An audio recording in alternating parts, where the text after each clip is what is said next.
So all of my good buddies, আজকে সবার জন্য একটা ইম্পর্টেন্ট ভেরি ক্রুশাল একটা টপিক থাকবে, যে টপিকের মাধ্যমে আমরা অনেক সেন্টেন্স ক্রিয়েট করতে পারবো।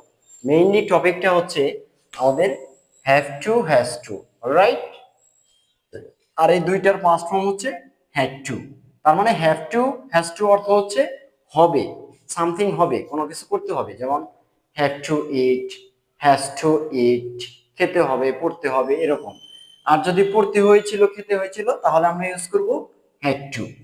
ওকে, তাহলে আমরা দেখি যে হ্যাভ টু আর হ্যাজ টু কোথায় বসে। যখন আমি দেখবো সাবজেক্ট, দ্যাট মিন্স বাক্যের কর্তা যে কাজটা করে, সে যদি প্লুরাল ফর্মে হয়, দ্যাট মিন্স একের বেশি হয়।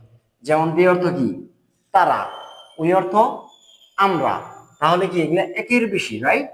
একের বেশি যখন হবে সাবজেক্ট, তখন আমি এখানে হ্যাভ টু ইউজ করব, রাইট? এন্ড দেন সাবজেক্ট যদি বলি হি, সে, শি, সে, রাজু, এনি কাইন্ড অফ নাম, রাজু, জনি, সনি, তার মানে কি এগুলা একটা করে নাম, তার মানে এগুলা একজনকে রেফার করে, that means singular one. Alright, singular হলে আমাদের হ্যাজ টু ইউজ করতে হবে। তাহলে আমরা কি বুঝলাম? যে প্লুরালের সাথে হ্যাভ টু, সিঙ্গুলারের সাথে হ্যাজ টু, আর দুইটার অর্থ হচ্ছে হবে। তাহলে আমি যদি বলি তাদেরকে সাঁতার কাটতে হবে, দে হ্যাভ টু সুইম। আমাদেরকে সাঁতার কাটতে হবে, উই হ্যাভ টু সুইম। আর যদি বলি তাকে সাঁতার কাটতে হবে, তাহলে হি হ্যাজ টু সুইম। রাজুকে সাঁতার কাটতে হবে, রাজু হ্যাজ টু সুইম। তার মানে এই ক্ষেত্রে কিন্তু আমার চেঞ্জিং আসতেছে না, অ্যাকশন ভার্ব কিন্তু ফিক্সড থাকতেছে। অ্যাকশন ভার্বের কিন্তু আমি চেঞ্জিং আনতে পারবো না, যেমন সুইমিং কখনোই হবে না, যে রাজু হ্যাজ টু সুইমিং, এরকম হবে না। Raju has to swim, they have to swim, she has to swim, we have to swim, Raju has to swim. তার মানে জাস্ট আমি একজনের জন্য আনবো হ্যাজ, একের বেশির জন্য আনবো হ্যাভ, আর আমার অ্যাকশন ভার্ব যেটা আছে সেটা ফিক্সড থাকবে। অলরাইট, তাহলে এটা আমার প্রেজেন্ট ফর্মে। পাস্টে আমি যে ঘটনা দেখবো, জাস্ট সেম, সাবজেক্ট যে কোনোটা আমি এখানে আনতে পারবো, যে I, he, she, any kind of name, নাম। আবার আমি চাইলে দে আনতে পারবো, that means plural. Alright, so এখানে হ্যাড টু মানে কি হয়েছিল। তাহলে আমি যদি বলি আমাকে সাঁতার কাটতে হয়েছিল, আই হ্যাড টু সুইম। তাকে সাঁতার কাটতে হয়েছিল, হি হ্যাড টু সুইম। তাদেরকে সাঁতার কাটতে হয়েছিল, they had to swim.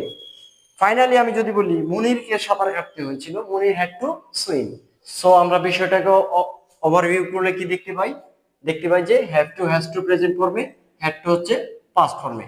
That means আমাকে করতে হবে, কি করতে হবে? পড়তে হবে, আই হ্যাভ টু রিড। আমাকে পড়তে হয়েছিল, I had to read, had to read. আর প্রেজেন্ট ফর্মে হলে I have to read. Alright, so এখানে এভাবে আমরা আমাদের অ্যাকশন ভার্বগুলো সেট করব। দৈনন্দিন লাইফে আমাকে কি করতে হবে? আমাকে রান্না করতে হবে, I have to cook, I have to cook. আমাকে রান্না করতে হয়েছিল, I had to cook. Alright, আমি যদি বলি আমাকে ঘুমাতে হবে, আই হ্যাভ টু স্লিপ। আর আমাকে ঘুমাতে হয়েছিল, তাহলে I had to sleep. Alright, তাহলে কি কি করতে হবে? জাস্ট ওই কাজটা আমরা লাস্টে সেট করে দেব। এভাবে আমরা অনেক সেন্টেন্স ক্রিয়েট করতে পারবো ইনশাল্লাহ। সো বেস্ট অফ লাক, ভালো থাকবেন সবাই। Thank you, thanks lot.